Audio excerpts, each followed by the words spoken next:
Welcome to the Healing Place podcast, a space filled with inspirational stories of hope, along with practical advice for your healing journey. Your host is Teri Wellbrock, trauma warrior, writer, speaker, blogger, therapy dog handler, and founder of the Sammy's Bundles of Hope project. As a survivor and a thriver, Teri's mission is to shine the light of hope into the world by interviewing insightful guests from across the globe. Please stay tuned at the end of today's interview as we honor our sponsors. The Healing Place podcast is a fiscally sponsored project of Fractured Atlas. Now, here's your host and trauma warrior, Teri Wellbrock. Welcome, everybody, to the Healing Place podcast. I am your host, Teri Wellbrock, and super excited to have with me today Brett Loftis, and I'm going to read this, CEO of Crossnore Schools and Children's Home and co-founder for the Center for Trauma Resilient Communities. So welcome, Brett. Welcome, and so glad to be here. Thank you for having me, Teri. Oh my gosh, yeah, we were just talking before I hit record of all the exciting stuff we can dive into. So talk a little bit about your roles and what it is you're doing, and yeah. Sure. So, the Crossnore School and Children's Home is a large child welfare and children's behavioral health organization that is located in North Carolina. So most of my professional career working with children has been in North Carolina. Beautiful. One of the things that we do is that we provide safe places for children to live. So whether it's in one of our community foster homes or we have two really beautiful campuses where we specialize in large sibling groups that are in foster care and trying to keep those siblings together. And then we have a whole array of healing services that we use evidence-based therapeutic modalities to help kids heal from the things that have happened to them before they come into foster care. And so we're all about trying to help kids get healing through the place they live, the schools they go to, and the therapeutic services that they have. Beautiful. Yeah, no, adverse childhood experiences are just on the, kabooming onto the mental health scene. And so the gifts you're giving these kids is just phenomenal. Well, it's been fun to watch science start to really translate into practice. When I was in school many years ago, we didn't really know anything about the science of adversity and trauma, or really the science of resilience for that matter. We just kind of intuitively knew that the things that happened to you as a child really impacted you long term. I remember 25 years ago, my thesis was around how different kinds of abuse impacted a child's stability in foster care, and how the different kinds of trauma really related to disruptions and placements later in their life. And we have learned so much since then about the way children's brains work and the way that our adult brains even work. Yeah, for sure. And one of the things that we had talked about earlier was you say you have dogs on in your community, which is amazing in that, each space for the children has an animal there. Yeah, we have a program called the Pet Nurturing Program where all of our cottages have a rescue dog there. And often those dogs have experienced some difficulty before they come to us, just like the children. And they learn to nurture each other. And what we know is that the dogs are so intuitive. They can really tell when a child specifically needs them. We'll see children who are struggling and the dog will sleep outside that child's door that night. Of their room. And we watch that kind of those healing interactions that are beyond words, because what we know is that our bodies store our experiences, and our body, what Bessel van der Kolk says, our body keeps the score. Yeah. And so often our dogs can really intuit those things. They sense what's going on with the child. And so they're a big part of kind of that nonverbal healing process. Yes, very, very much so. And hold on one second. I'm going to grab Max, who wants me to hold him. Come here. Good cue, Max. He decided he wanted to be up, so I'm holding him up. So yes, I so totally understand it. One of the stories that comes to mind is Sammy and I were visiting with a school, and we were standing in front of a group. They had brought, I think, both 6th grade classes into the room, and so there were probably, 60, 70 kids in there. And Sammy normally she's so cooperative. She'll lay by my feet while I'm talking. If I'm talking about the therapy dog process and what we went through, and Sammy going to school and but Sammy kept pulling me again, and I was trying to give her direction to do when she's really such an obedient, wonderful, sweet dog, but she just kept wanting to be by this little girl that was sitting on the floor right in the front. And so finally I asked the girl, is it okay if Sammy sits with you? And she nodded her head yes, and smiled, obviously, was so excited. So I walked over in that direction, and Sammy just was on her lap right next, like just smushed up against this kiddo. And we carried on, and then afterwards, the teachers came up to me and said, that child has experienced horrific loss in her life. Two loved ones died in the last few weeks, and she's grieving horribly. And here my dog, this beautiful therapy dog, she just knew. She knew she needed to be, and just all she had to do, she didn't have to talk, she didn't have to listen, she didn't have to do anything, she just had to love her and sit with her. So, beautiful. We have a lot to learn from the animals. Yes. we really want there to be a cognitive, verbal solution to everything, and the ministry of presence, and just the healing, the healing part of just being with somebody and sitting with them is really important. Yes, absolutely. Which then brings us into the science of trauma resilience. I love that. And I would love if you could talk on that a little bit for me. Yeah. So, some of this we kind of knew intuitively, and now science is really verifying that. And so what we know is that our brains are plastic, that they can change. That neuroplasticity is such an important piece of science that we didn't know when I was in school. We kind of thought people quit growing and quit changing at a certain age. And what we know now is that our brains can continue to heal over the whole course of our lives, and certain experiences really help facilitate that healing. And what we know for children is that it's just kind of, it seems like everybody should know this, but the science is telling us that the relationship with one positive, consistent adult can make all the difference. Which is why a lot of successful people, even if they've gone through lots of adversity, can point back to one teacher or one camp counselor or one coach, or hopefully one family member or foster family who's really made that difference. And that's helping their brains process the things they've experienced and to find enough safety to move out and try some new things and maybe adventure out and really grow as a person. And those individual connections make all the difference. And then there's some other pieces. The Harvard Center for the Developing Child really gets us some good guidance around the research. And for some kids, it's just a plan for the future. Knowing that they have something that they're working toward is really important. So we work a lot with our kids on that. And another is a little counterintuitive sometimes, and it is just a sense of mastery. Our science is telling us that if you're really good at one thing, and that one thing can start to help develop your identity, then that carries you through difficult things and helps you rebound from some of the hard things you've experienced. And that's a little different than how a lot of times our traditional education systems work. So if we're not good at math, they give us a whole lot of extra math to do. And if you're not good at reading, you spend 3 times the amount of time at reading. In reality, what the research is telling us is that if kids can develop a sense of mastery, that sense of identity will help carry them through the things that are difficult. And so they can become a cello player, or they're a dancer, or they're a basketball player, or whatever it is. They're an artist. Those kind of mastery skills help us throughout our life and are critically important. Wow. And one of the other is just a connection to faith and cultural traditions.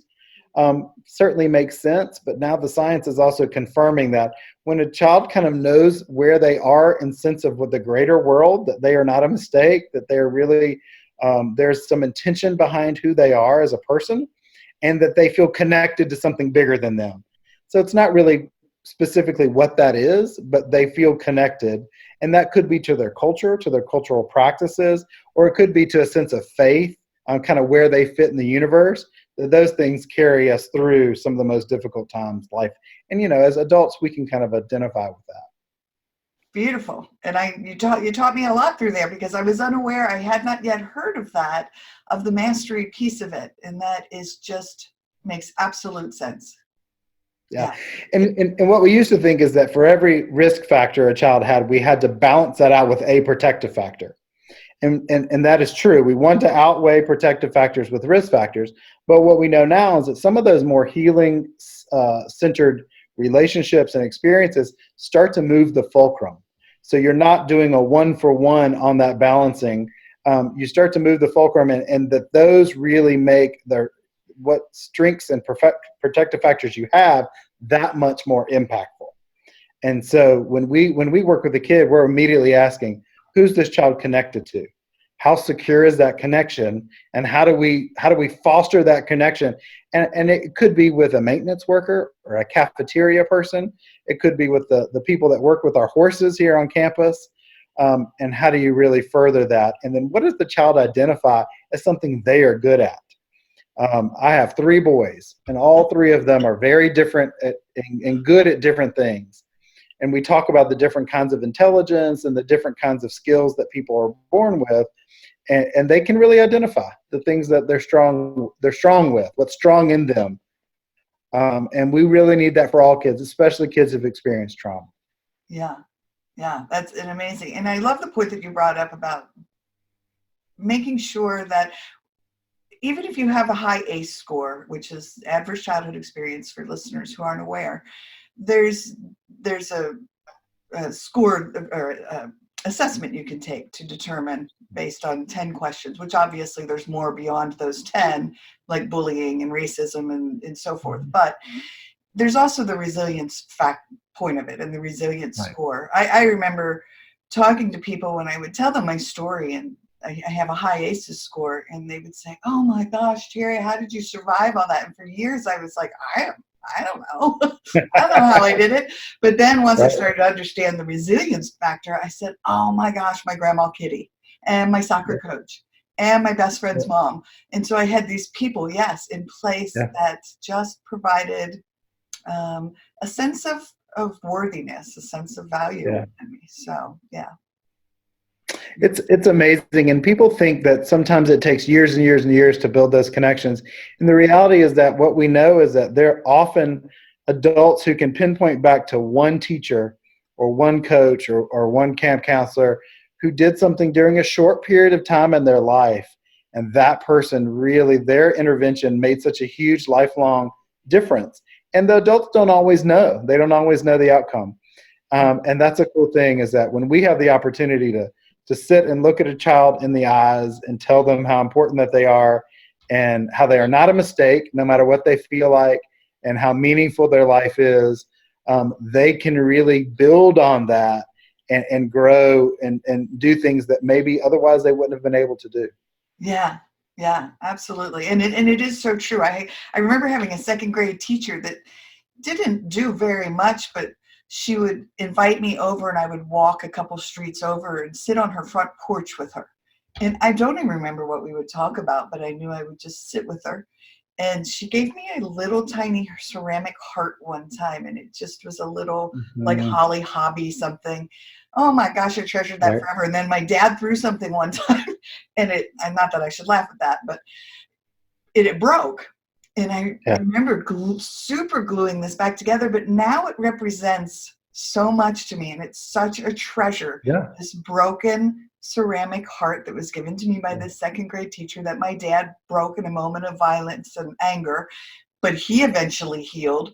And so I now look at this, and it represents so much, and it's beautiful, but it was a very simple gift from my 2nd grade teacher.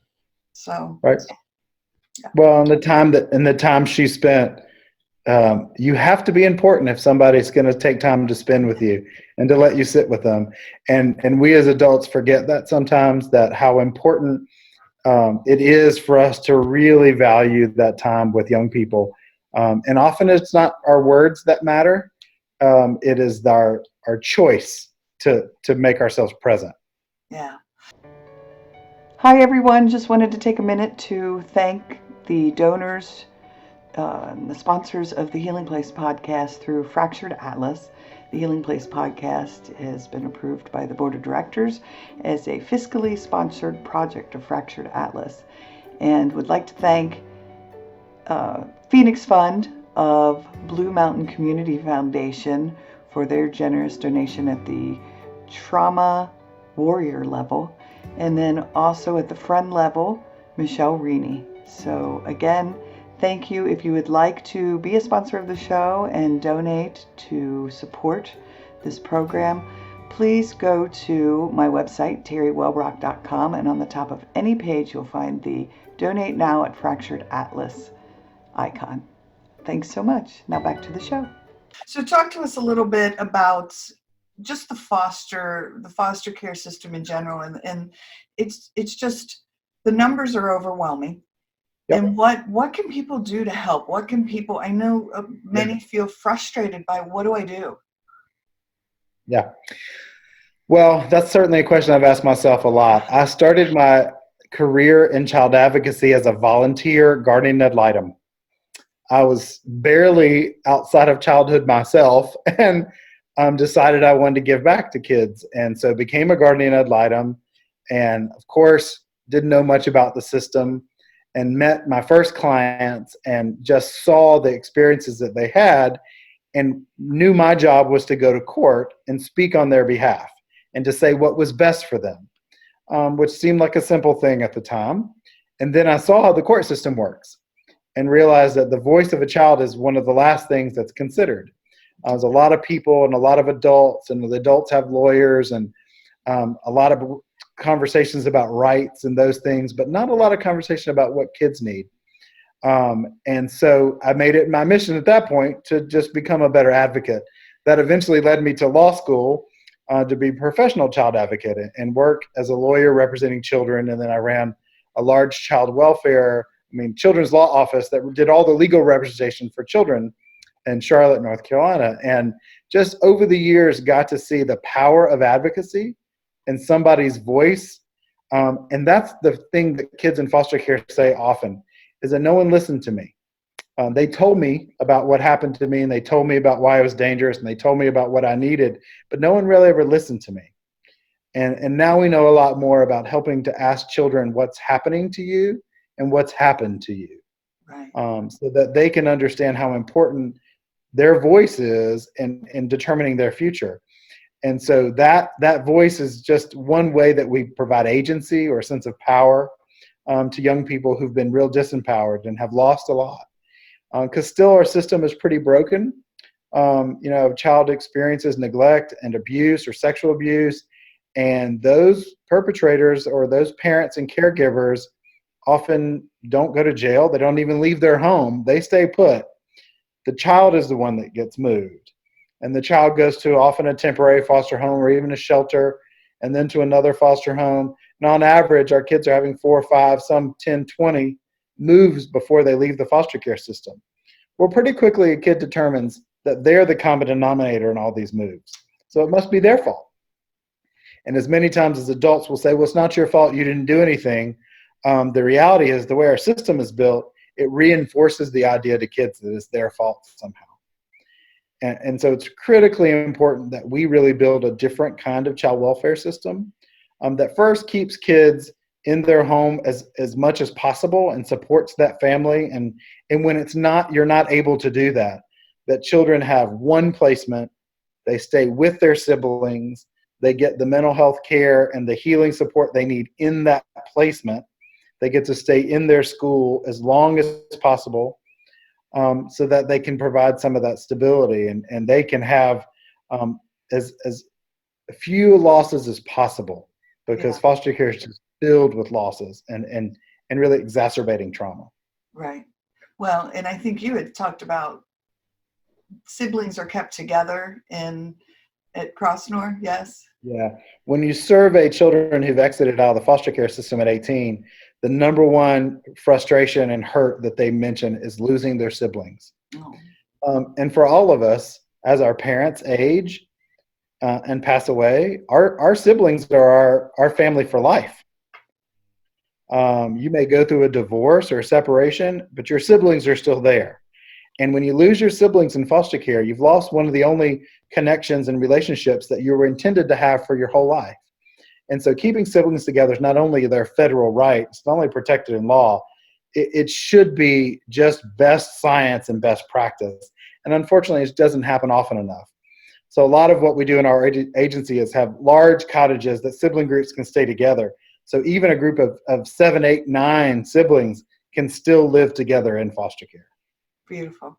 Well, and you made such a valid point that I had never ever thought about before, and it really is profound that the perpetrators that cause these children harm are able to stay, and their lives truly aren't disrupted.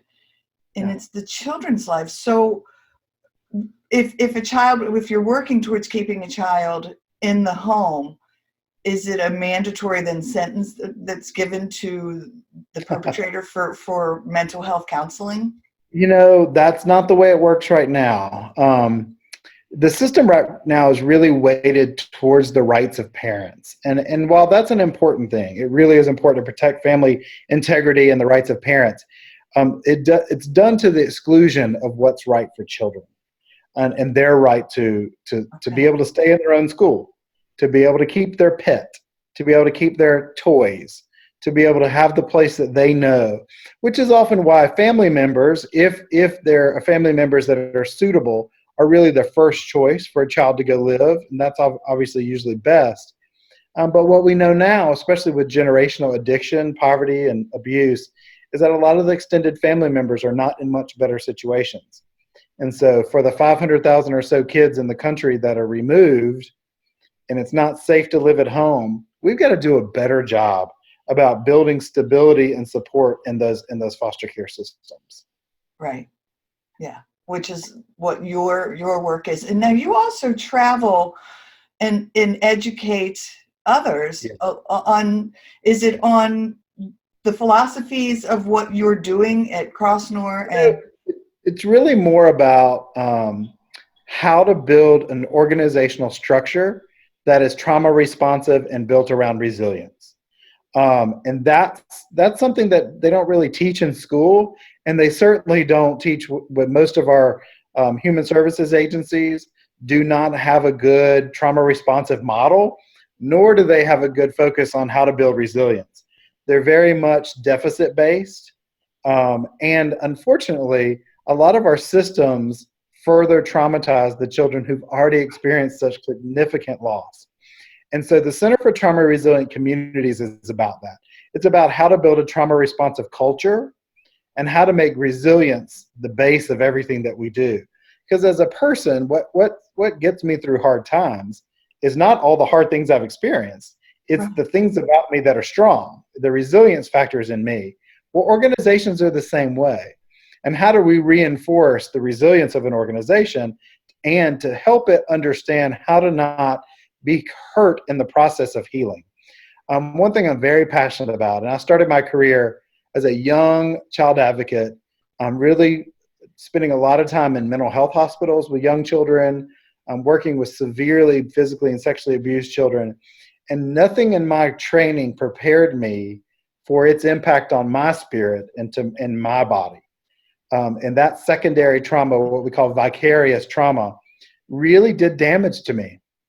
And what we know is that our systems are full of really wonderful people who also enter the work with their own hurts. And if we're not careful, the work does further harm to them as helpers. And so we're really passionate about helping to build organizational culture and community infrastructure to support the healers, because we're all wounded healers at some level. And what we want to do is to help not become more wounded, but to provide structures that help protect us as we do healing work. Yes, right. And so very true. And I'm always amazed by how many people I either have on this podcast and talk to, but the healers I meet in the world who have survived trauma in some way, or we're just drawn to it. Yeah. I love the meme that's out there that says the creative adult is the child who survived. Yeah. It's so true. It is so true. It is so true. Yeah. Yeah, and in order to be called to this work, which most of us are we certainly didn't make the choice because of finances or make the choice because somebody told us we had to do it. we all make this choice to do this work because we want to help people heal. We want to provide support to folks. We feel very much a greater calling to do this. And I'm passionate about helping to build structures that we don't become damaged in the process. Because one thing we know about our public child welfare system is that all too often it is staffed with people who are beyond fatigued. They're at the point of burnout. And what we know through research now is that children stay in foster care longer and they have worse outcomes if their workers turn over multiple times and the workers they have are experiencing burnout. Yeah. Well, that makes sense. It's just another loss in their eyes, when Absolutely. Right. They've lost someone else. Right. And right. I mean, to internalize that, it would just be, you would just think like a natural for a child who doesn't understand or cannot process. Yeah. Well, if relationships are the foundation of our resilience, trying to protect the integrity of those relationships has got to be how our systems are built, but they're really not built that way. Right. And so when those relationships are disrupted, it's harder and harder for us to heal. Yeah, for sure. So do you utilize things such as mindfulness training with kids, and are there different therapy modalities that are used? I know myself, I used EMDR, but I didn't come across that until my 40s. So yeah, modalities like trauma-focused cognitive behavioral therapy, EMDR, those are even some of the work that we know through interactive play therapy and experiential therapies, adventure-based counseling. We do a lot of adventure work, especially with adolescents. It really helping to tap into our bodies, not just our cognitive frontal lobes, but our bodies where a lot of our trauma is stored. So yeah, we use all those modalities and more.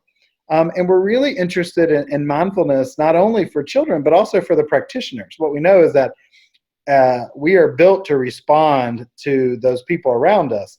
And so if the adults in our lives are dysregulated and they are not managing their emotions well, then the children respond to that. So we work a lot with teachers, social workers, counselors, helping them to really practice mindfulness and to keep themselves centered so that they can provide more healing space for children.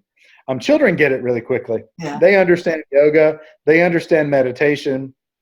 Children understand the power of breathing. It's adults that really struggle with it. Right. Yeah, I know. I remember in EMDR, in my therapist suggesting breathe, and I was like, well, one, I don't even know how. Yeah, and then healthy boundaries, what are those? Yeah, right. Yeah. So. It's true. And we the reason we started the Center for Trauma Resilient Communities is to help organizations build those skills. Right. And they don't just naturally have them. They have to build structures in order to reinforce that to what we talk about, embed and embody the science of trauma and resilience. And when we do that, what we see is that education outcomes get better, turnover reduces, kids get healthier faster, and the workers in the process don't get hurt, and that makes a big difference. Right. So who are you talking to? Are you meeting with schools? Are you meeting with therapy organizations? Yeah. So all the above, really. A lot of our clients are school districts who may come to the work saying, hey, we got to reduce suspensions, or we got to reduce teacher turnover. And what they realize is that once they build a more trauma responsive culture, the kids get better faster, they stay healthier, and the staff is happier.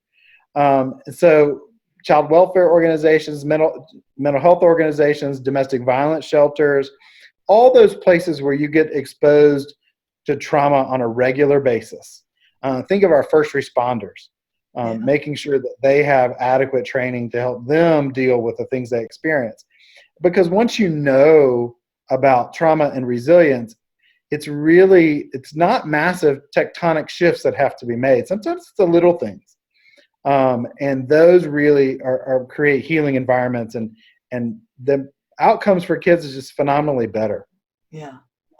Yeah, well, I could geek out on all this stuff from polyvagal theory to brain plasticity. Yes. It's exciting that all of this is coming to the surface because it is making such a huge impact, like you said, on the educational outcomes for these kiddos. And so, yeah, I thank you for this wonderful And the corporate world is already surpassing us human service people. They've started to realize, I mean, Google and Microsoft and all these folks with all this money start to research effective teams and what makes an effective team. And they're finding psychological safety is the number one factor. Well, psychological safety is all about feeling like that you can do and say things and be your authentic self and not be punished for it and not be looked down on. And that connection with your teammates is what makes your overall team more successful. Well, that certainly makes sense, especially in the human services context when we're dealing with really highly emotional, charged issues and situations, and we're experiencing this. It's the stress of other people who we're trying to help. Right. Yeah. Fantastic. So, any myths or facts that you would like to clarify for people? Oh, well, I'm an adoptive parent, and so there's always myths about adoption out there. One is that it's really, really expensive and that's really hard to adopt. And the reality is that there are thousands and thousands of children who are free and clear waiting to be adopted. And if they're adopted from foster care, that cost is minimal, and sometimes nothing. And those kids are great and they need homes. My family, we adopted a 16-year-old. And most people don't really think that that's an option for them. But the reality is that it is an option for lots of families if they just kind of open up their minds to it. Or people think I could never adopt 3 children from the same family. But the reality is that people do it all the time. And it's a beautiful thing. My best friend just adopted 2 14-year-old twin boys and a 10-year-old girl. And I love it. And we're so proud of her. And oh my gosh, she's my hero. And no diapers. And no diapers. And no baby formula. Listen, babies are cute, but babies are hard.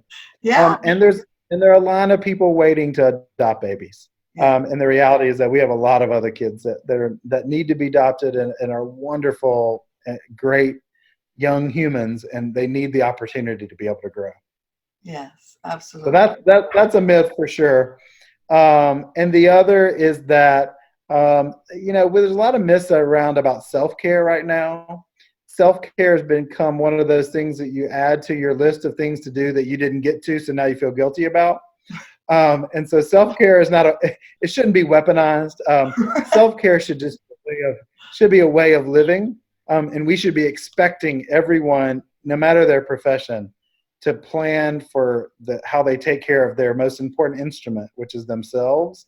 That should be key in all of our workplaces. And it's not right now. But it's not that hard to do.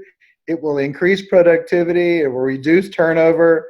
It will make your workforce happier and your clients happier. But we have to make it a priority. Yeah. Amen and hallelujah. Yes. Great. So anything else that you would like to touch on before we close out? No, I just appreciate this so much. I think these conversations are really important. They need to happen more often. Often child abuse and neglect feels overwhelming to people. And so they don't want to talk about it because it's too hard. They don't know where to fit. But everybody has a place, whether it's as a mentor or a reader at your local school, or if maybe it's as a foster parent or an adoptive parent. Everybody has a place in dealing with the crisis, and it is a crisis. Yeah. And we need more people who are willing to invest in our young folks. Well, yeah, 500,000 children. That's one child is too many, but yeah, that's a lot. Right. It is. All right. Well, so if someone wants to bring you on board to come talk or reach out, how do people get a hold of you? What's the best way?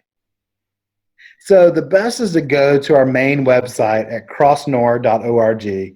It's CROSSNORE.org. And you can see all of our different programs. And then if you're interested in training, there's a link to the Center for Trauma Resilient Communities, or just Google Center for Trauma Resilient Communities and look at our faculty. And we really work all over the country. And so we're happy to help organizations when they need us. Wonderful. Well, again, I thank you for joining me today. I thank you for all the amazing work you're doing. It's just been It's been wonderful. Thank you so much, Teri. I appreciate it. All right, everyone, thank you for joining us today on the Healing Place podcast. And until next time, remember, be gentle with yourself. Thanks. Bye-bye. Thank you so much for listening today to the Healing Place podcast with your host and trauma warrior, Teri Wellbrock. If you enjoyed this episode and want to learn more about Teri, her mission, and the Hope for Healing journey, visit Teri's website at www.teriwellbrock.com. Thank you for liking, commenting, sharing, and offering your reviews on our YouTube channel, audio outlets, and Facebook page. And as Teri reminds us, until next time, remember, be gentle with yourself.